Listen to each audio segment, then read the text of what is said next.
sticks, long-haired weirdos, short-haired weirdos, vandals, hooligans. The government, hug the government, love the government, hug the government, love the government, hug the Welcome to The Politics Guys, a place for bipartisan, rational, and civil debate on American politics and policy. I'm Michael Baranowski, a political scientist at Northern Kentucky University. Just a couple of quick things before we get to today's show. First off, if you're interested in hearing what the supporters bonus shows are like, well, for 1 week, we're going to kind of open them up to everyone so you can get a sense of what we do on these bonus shows. Kristen and I this last week had a great discussion, I think, about Mayor Pete and the sort of qualities just more generally that we think are important in a president and a presidential candidate. So if you want to check that out, get a sense of maybe if it's the kind of thing you'd like to get on a regular basis, just go to our Patreon site. That's patreon.com/politicsguys, and you can check it out as well as all the cool stuff you can potentially get by being a Patreon supporter. Secondly, at some point in the very near future, we are going to be trying our very first live broadcast. It should be could be interesting, hopefully not embarrassing, but we're doing this with Castbox, the podcast app folks. I had a conversation with them not too long ago, some of their top folks, and they're interested and I'm interested, and so we're going to give it a shot and see what happens. But before we do that, we need to know when the best time would be. So let me know when you think would be the best time to try a live broadcast. And again, this will probably be just a short experimental thing at first, but I'd really love to make it a regular thing if it's popular and interesting to you. So let me know. You can just respond at email at mike@politicsguys.com, and that would be great. Thank you so much. And now on with the show. With me today is political and policy analyst Kristen Matheny. Hey, Kristen, how you doing? I'm great. How are you doing, Mike? I am doing okay, ready to get at it. Yeah, it's time. So, there was a story that we didn't quite get to. Yeah. Ilhan Omar, this is sort of a grudge match going on between Ilhan Omar and Donald Trump. And yeah, it's something that we wanted to get to, and we tried to get to it in the bonus episode, and we just ran out of time because the 2020 race is just too interesting, and we were having too much fun talking about it. But obviously, there are a lot of accusations that the two of them are both hitting below the belt on either side, and I think it's very much, it's less a policy argument and really more of a political argument, which I know we sometimes try to avoid on this show, but it's impossible to get out of the weeds sometimes with these items. So. Representative Omar has made some very controversial comments. She's come out and defended them. Trump has fired back on social media, which we've learned that's his favorite method of firing back on. And he's defended his controversial actions. And so I guess, the obvious question is, Mike, what's your takeaway? Who's right? Who's wrong? Who started the fire? Yeah. Well, I, like a lot of people, I watched the video that the president tweeted, and I thought it was disgusting and offensive. Taking 4 words from Omar out of context, and those 4 words were ill-spoken. I don't doubt that. Don't question that for a minute. Some people did something. But taking those 4 words and interspersing them multiple times with scenes of 9/11, that seems to me to be perilously close to presidential incitement to violence. And so it turned my stomach. Because if you listen to the remarks in context, she said, "Here's the truth. For far too long, we've lived with the discomfort of being a second-class citizen, and frankly, I'm tired of it, and every single Muslim in the country should be tired of it. CARE was founded after 9/11 because they recognized that some people did something, that all of us were starting to lose access to our civil liberties." Now, in context, again, that some people did something, I would say that was, again, ill-spoken, and she should have not phrased it that way. But the way that the president framed that, at least in the video, that he didn't do the video himself, but the tweet, it literally just turned my stomach, and I think it's inexcusable. Yeah, just the takeaway from somebody on the right who supports Trump but desperately wants him to curb his sometimes irrational reactions. I do think that he tends to let the filter go way more than he should on social media, especially Twitter. And I think that, him drawing attention to this video was not a good move. I'm a Republican who has one of my closest friends is actually Muslim, and I spoke with her about it. And she always draws a point that that since 9/11 and even predating 9/11, that Muslims have not been treated the same way, and that there is this suspicion on them. And I think that from the I think that from the right, you could say that Representative Omar has gone out of her way on other occasions, and I think that's why a lot of people are objecting to what she said. Some people did something. She's gone out of her way to say things that were perceived by many as anti-Semitic, and so I think they're sort of linking these things, and they're taking this statement out of context. I did the same thing as you did. I actually wanted to see what she said in context. Is it different? It is. I don't think it changes the meaning. I think what she said was horribly disrespectful to the, what was it, almost 3,000 people who died that day. I think it's horribly disrespectful. However, she has walked some of her statements back. I hate to say it, but I actually understand where both sides are coming from, and it's impossible to decide. I mean, she was elected. She was a reactionary candidate in the first place, and I think she was elected by a lot of people who dislike Trump, and they thought that she would be a thorn in his side. And with some of these comments and her defenses of these comments, she's proven to be one. So, again, I don't know if there's a winner or loser here. Again, I think we all sort of lose because this has really gone below the belt. I mean, they're both sort of jabbing at each other. Again. Well, yeah, I see where you're coming from. And I guess I would say that there's maybe a little bit of a false equivalency because President Trump in later comments said, look, she's been very disrespectful to this country. And I think you can make a reasonable case that is so. I mean, there is, as you point out, a history of remarks and things that raise some concerns to me. And so, okay, yes. But there's a difference between being disrespectful and just being, well, like I said before, just at the open, disgusting and offensive, and taking those images and using 9/11 in that way is so much more disrespectful to the country, so much more disgusting than anything that she has done. And the fact that it's coming from the President of the United States and not some first-term representative, that to me, that's where I draw the line. So I understand what you're saying, but I think that, and especially then when there are death threats, when people are arrested for making threats, and the president is asked, well, do you regret any of this? No, not at all. That to me that's sickening. That's just sickening.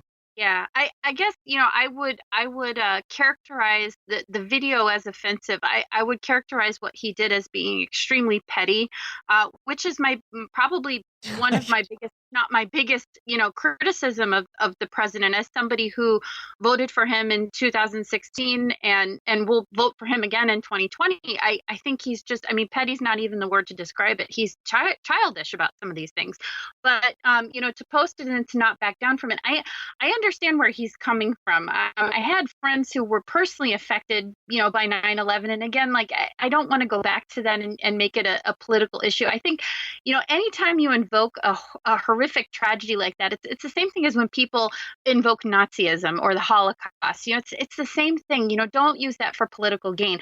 But what she said was directly related to 9/11. And what she said, I was offended by what she said. And I'm barely offended by anything. But what she said really struck a chord with me. I think the president, my assessment is that he took it way too far. And he should have had decorum, which I know he doesn't have much of that. And, I'll probably never hear the end of that. But, he should have had the wherewithal to say, you know what, I'm going to call her out on this comment and I'm not going to evoke emotion with this 9/11 video.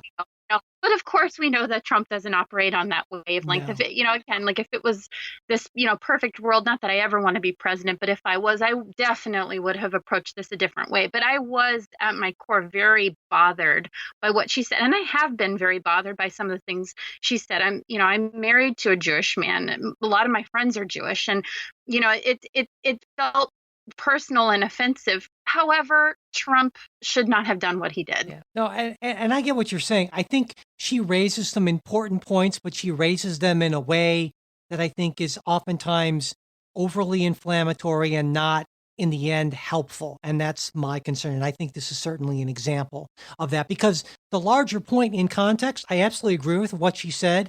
But then she, I think, totally sort of destroyed that with those 4 words. Some people did something, and I get why she did it in the same way. But again, that's my issue. And another aspect of this, of course, is it highlights some tension among the more progressive Democrats in the leadership, right? Because Speaker Pelosi was criticized by some in her caucus for not responding more forcibly to this sort of thing. And, especially when this is criticism at women of color. And so, but I think Pelosi's strategic sense is right here. And we talked about this in the Saturday show, that she gets that of the 43 districts that flipped from Republican to Democrat, most of them were fairly centrist districts. And she has to think first and foremost about keeping that majority. And she knows she can't push the party too far to the left. So it's easy for someone like Ocasio-Cortez or Omar to say these things because that plays right into their district. But you don't want to tar your more moderate members with having to respond and defend that sort of thing from the caucus, because that puts them in danger. And so that's the important thing, keeping that majority to make sure you can at least try to advance policy that's going to help all Americans, whether they're Muslim or Jewish or what have you. And I think Speaker Pelosi is absolutely right on standing her ground on this. Oh, 100%. And again, we did talk about this, I think in the Saturday show, but I think that, again, I disagree with Speaker Pelosi, on just about everything she does and says, but I respect her political savvy. She's very, very shrewd, and I don't underestimate her for a second. She knows this is a losing issue, but she knows that somebody like Omar or somebody like Ocasio-Cortez, they're in a safe district. I mean, I live in the same neighborhood as Debbie Wasserman Schultz. She's my congresswoman. I see her at Starbucks, I see her at the grocery store. And this district is a very safe district from her. But when there's all these discussions going on about how can we unseat her from the right, these aren't things that are going to happen anytime soon in their districts. And so, like you said, their positions are relatively safe. That doesn't mean that if she says something truly inflammatory and if there's enough hoopla around it that she could be primaried and taken out. But she was very much a reactionary vote against Trump in her district. And, I'm sure that we will see more of this. And I'm sure that, she will up the ante. I'm sure Trump will up the ante because, again, this is political fodder for each of them. And we all lose. Yeah, that's the truth, unfortunately. So, yeah. Now, I understand we have some listener mail. We do have some listener mail, and we have a lot of questions, and some of them are a little long, so I'll try to get through them kind of quickly. But yeah, we definitely wanted to answer some of these. They're great questions. The first question that we have is from Brian, and Brian writes, "You have had several discussions on today's media and how much of the bias results from corporate models of profit, though some outliers are just biased, or as you call it, sensationalism. Do you have any suggestions for holding these outlets accountable? Things like libel laws, government regulation." As a Republican, I cringe at that. Addressing social media. Do you think that Sean Hannity and Rachel Maddow should not be allowed to legally call their programming news or be featured on a news network?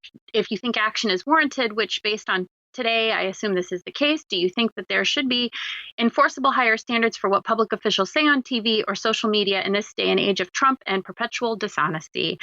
Or ultimately, will we have to just wait for this era of information bubbles to pop themselves in a manner of speaking? I like that analogy. Yeah. What's your take, Mike?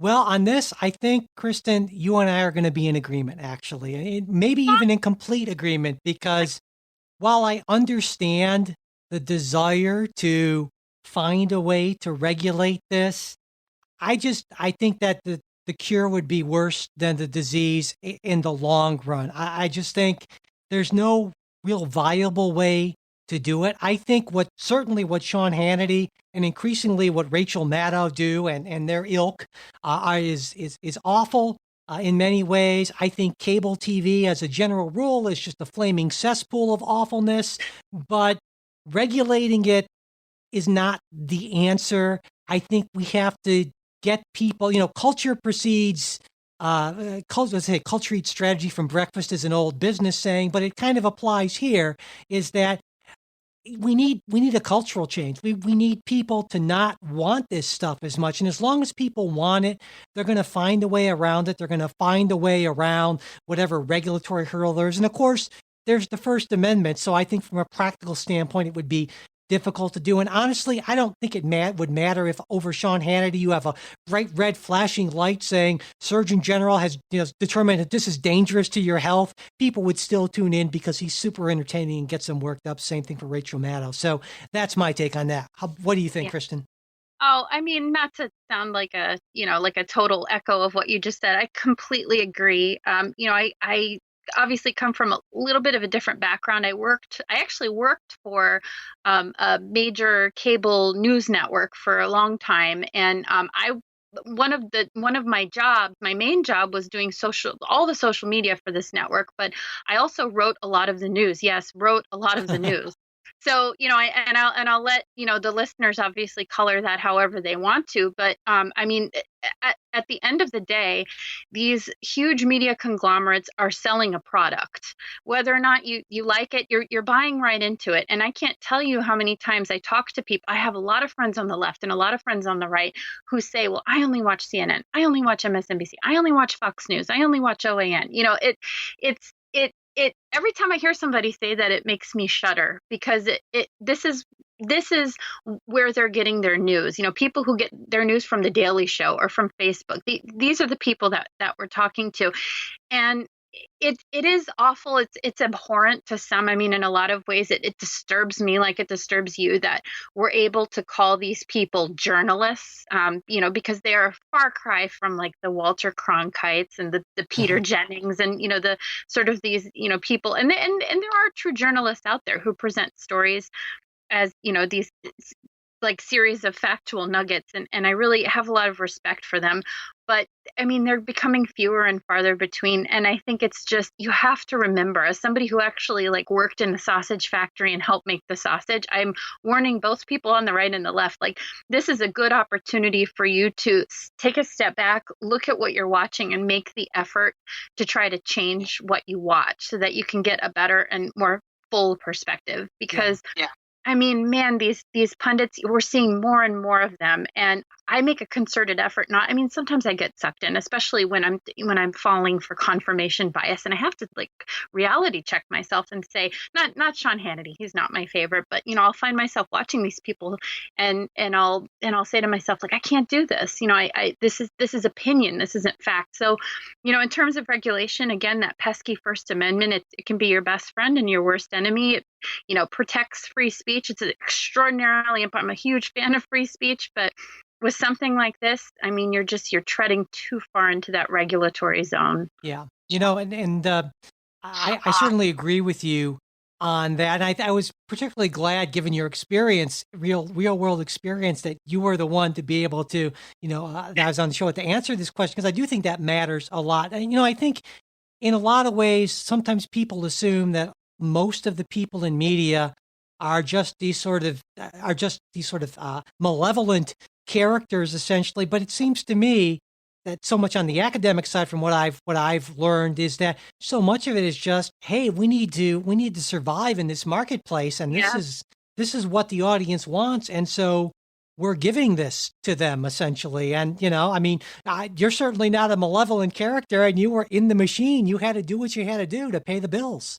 I try not to be malevolent. No. I really do try. Others would disagree, but I always tell people that I've been to I've had meetings at other sort of these TV news stations and these newspapers and things like that. And it's the one thing I always tell people on the right, on the left, it doesn't even matter.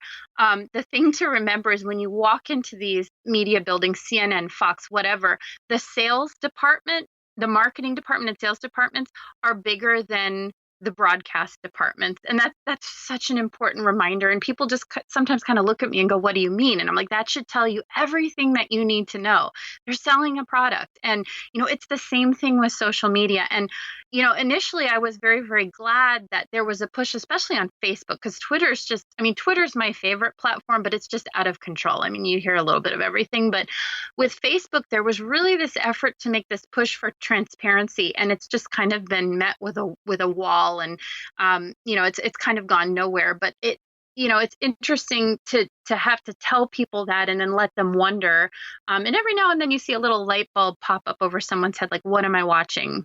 Is this news? And I think that's important, as long as we keep moving in that direction. I don't know that we're going in that direction, but if we do, I think that would be a great thing.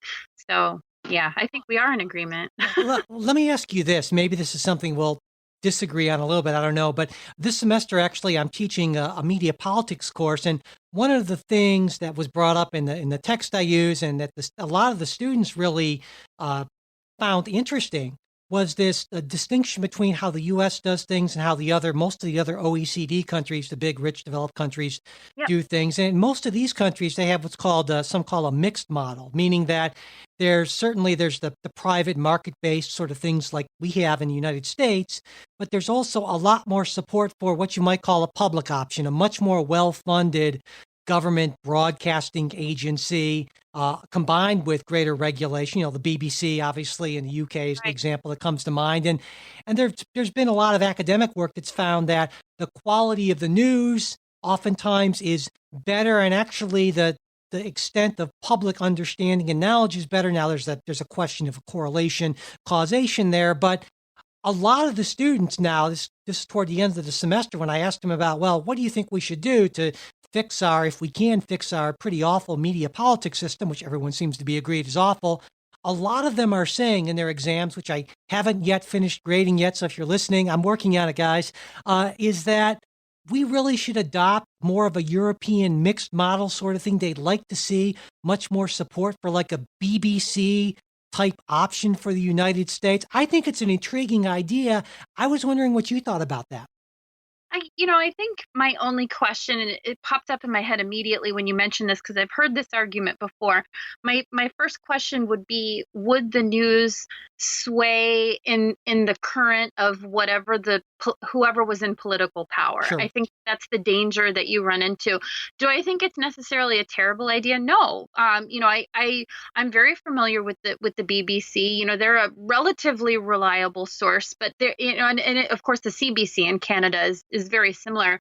But, there's so much criticism about, the BBC mostly sort of shifting with the tide of power and, having this, albeit a less of an influence, but still an influence. And then there, a lot of people find that more disturbing. It's not a private entity; it's this public entity, and I guess it's inescapable. Yeah.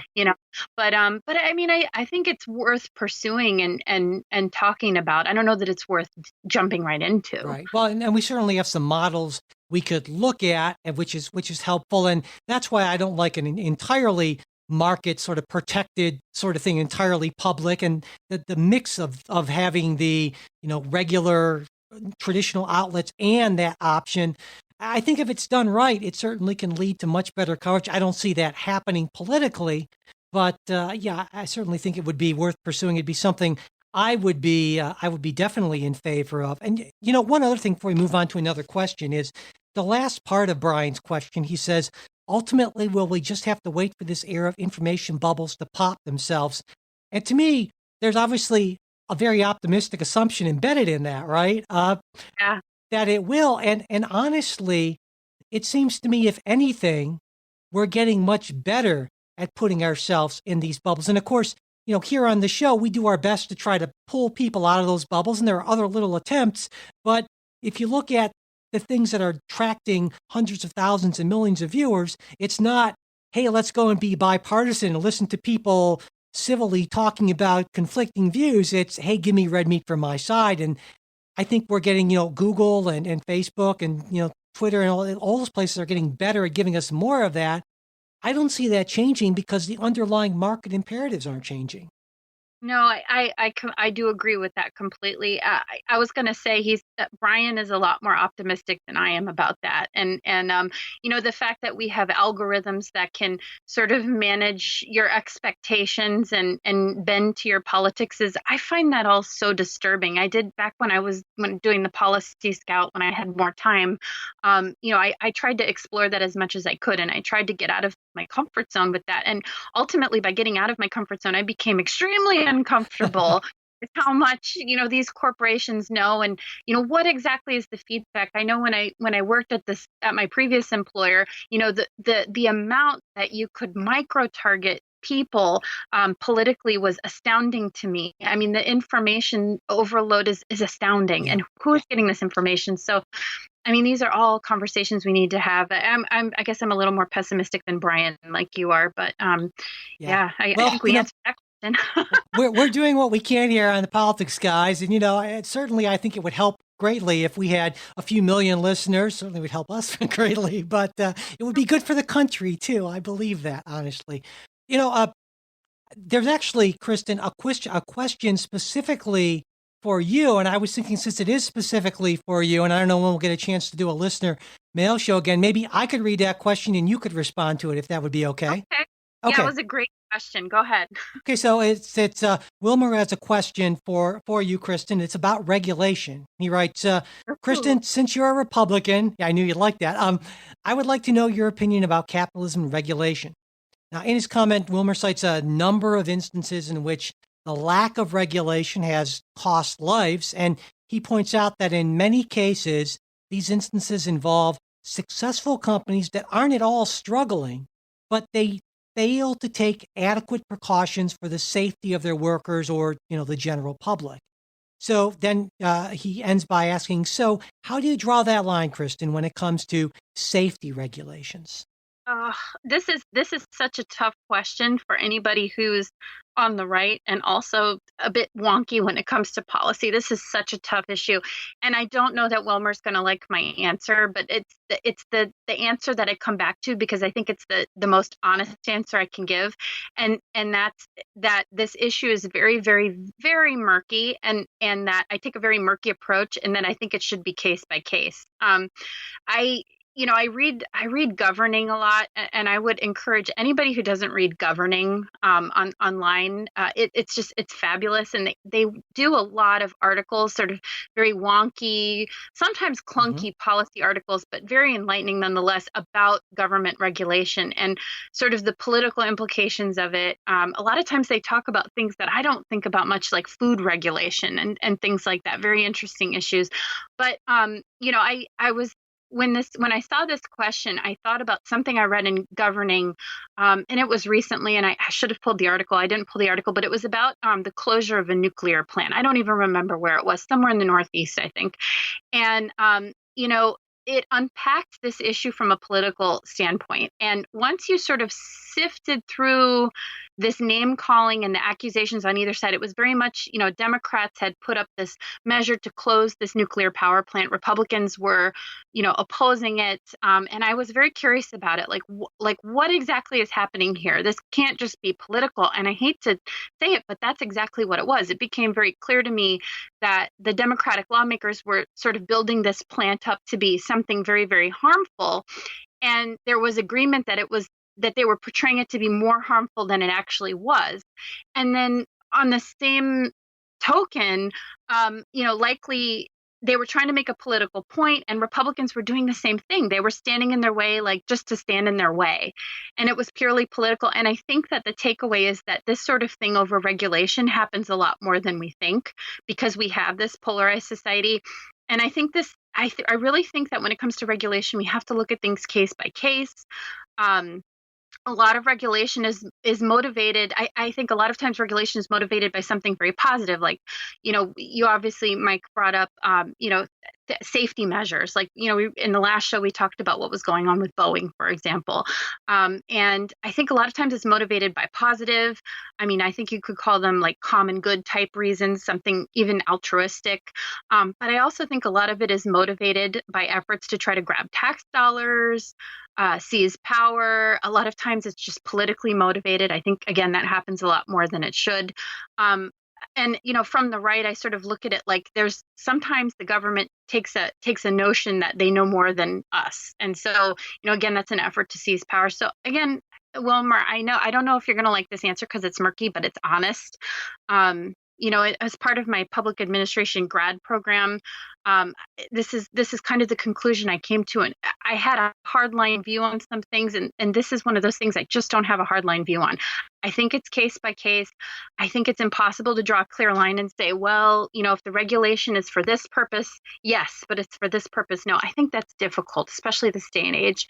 I think it's important to look at the players. I think it's important to see what's motivating. Are there corporate interests in mind? Like, we talked a lot about what was going on with Boeing. There obviously, there were financial issues going on, and lucrative government contracts and things. All of that's worth paying attention to.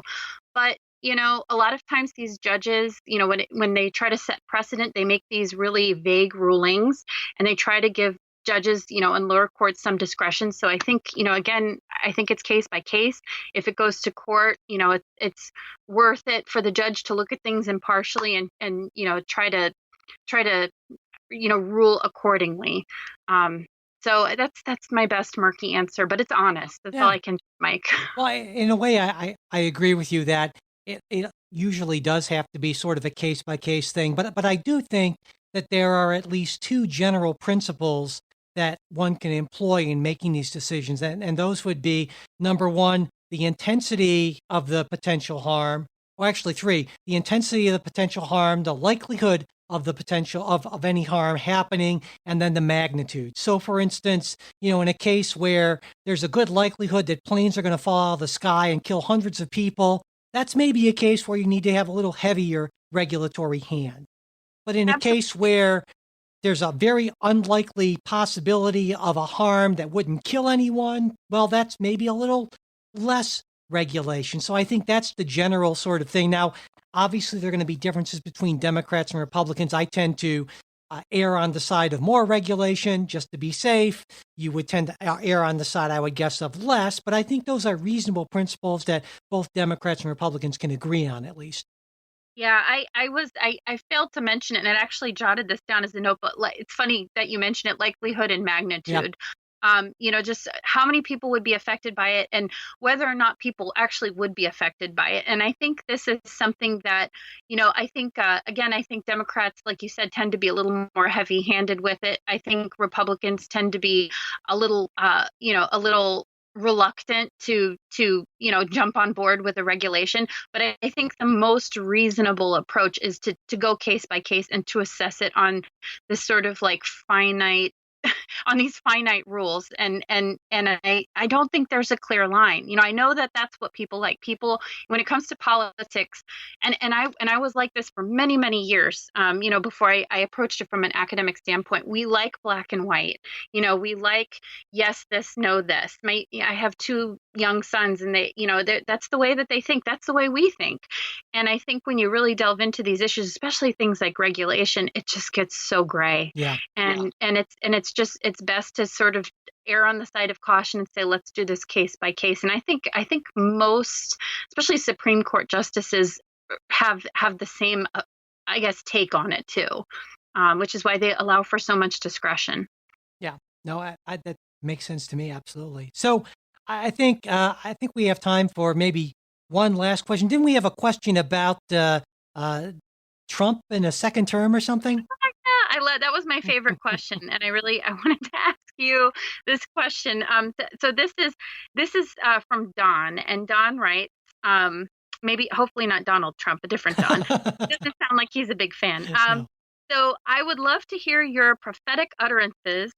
That's funny, about what a second term, God forbid, please. That's his words, not mine, of a Donald Trump presidency would look like when reelection concern was no longer a thing for him. And then in parentheses for emphasis, he writes shudder. So I don't know. Any prophetic utterances from you, Mike?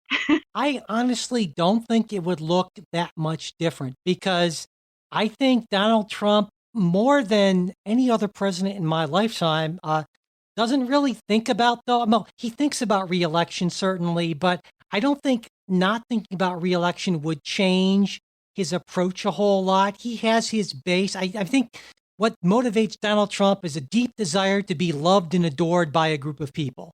And he's got that now. I mean, he made that famous quote about I could go ahead and shoot somebody and they'd still support me. And I think to Donald Trump, that is the pinnacle of life and success and all that. And so he's going to keep on catering to these people to try to get there and keep their love and affection and adulation no matter what. And it doesn't matter whether they can vote for him or not. I mean, I don't think it's going to change at all. It's going to be a nightmare for another 4 years, the same sort of nightmare, not a whole lot different, except it'll be different in a way because, of course, like with all presidents, if he gets reelected, years 7 and 8, people just stop listening to you because they're focusing on the next president. So, Right. Don, in a way, I can say, have hope. I don't think it'll be any worse given what we know about Donald Trump. At least that's my take on it. What do you think, Kristen?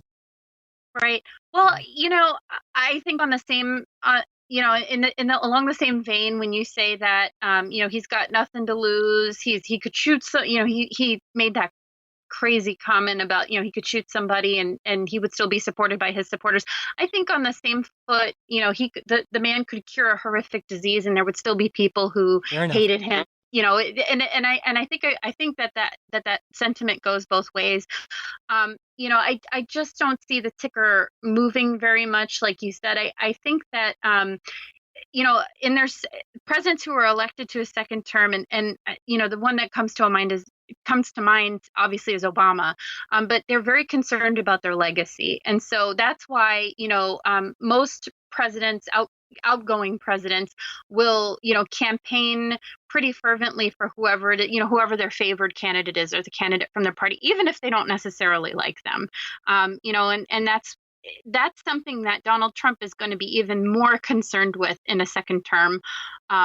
Because he's going to be looking for legacy. It's not just about, getting reelected. All of a sudden, if he's reelected, which I think he will be, he's going to be less concerned with things like getting the wall built to try to gain favor. He's going to be more concerned about getting the wall built. So I would say, and again, Democrats are not going to like to hear this at all, but I think you're going to see ramped up efforts on things like that, because I think he views things like the wall as part of his legacy, just like Obama, viewed a lot of things as part of his legacy, and why the left was so, I think, disjointed and bent out of shape, when Hillary Clinton didn't win. Even people who hated Hillary Clinton and voted for her while holding their nose were still so upset because, a lot of these Obama era policies and functions were now going to come to an end, and they knew that. So I actually think it's not going to look too different. I agree with you there, but I think some things will be more magnified. I think you would see, an amped up push for a wall. I think you would see amped up, support for, I guess things at the border, programs at the border. But in terms of everything else, I don't think you'd see much more. Trump is Trump. Yeah. For better or for worse. And, it's going to be about his legacy, just like it is with every other president. Well, so that's a little less hopeful, I think, than my take, but still not. It's going to be, the apocalypse upon us or anything like that, which is something. And so, how about on that non-apocalyptic note, we end things for today. So thanks everyone for listening. We really do appreciate it, and we do hope you like what you heard. And hey, if you can support us on Patreon, that would be awesome. We really appreciate it. It's what helps us keep the show going on a week-to-week basis. And if you want to do that, also you get special bonus stuff. Check it all out on patreon.com/politicsguys or visit politicsguys.com/support. And if you haven't subscribed to the show yet, we really hope you would. That helps us too, as does rating and reviewing episodes on whatever podcast app you listen to. And if you want to get in touch with us, we're at mail@politicsguys.com. There's our Facebook page, facebook.com/politicsguys page. That's always interesting, entertaining, sometimes infuriating, but in a good way, maybe. And we're also on Twitter @politicsguys. The executive producers of Politics Guys are Michael Baranowski, Jay Carson, Bruce Johnson, Wilma Moreno, and Benji Fishman. Today's show is produced by Michael Baranowski and Kristen Matheny. We'll be back with a new show on Saturday. We hope you'll join us.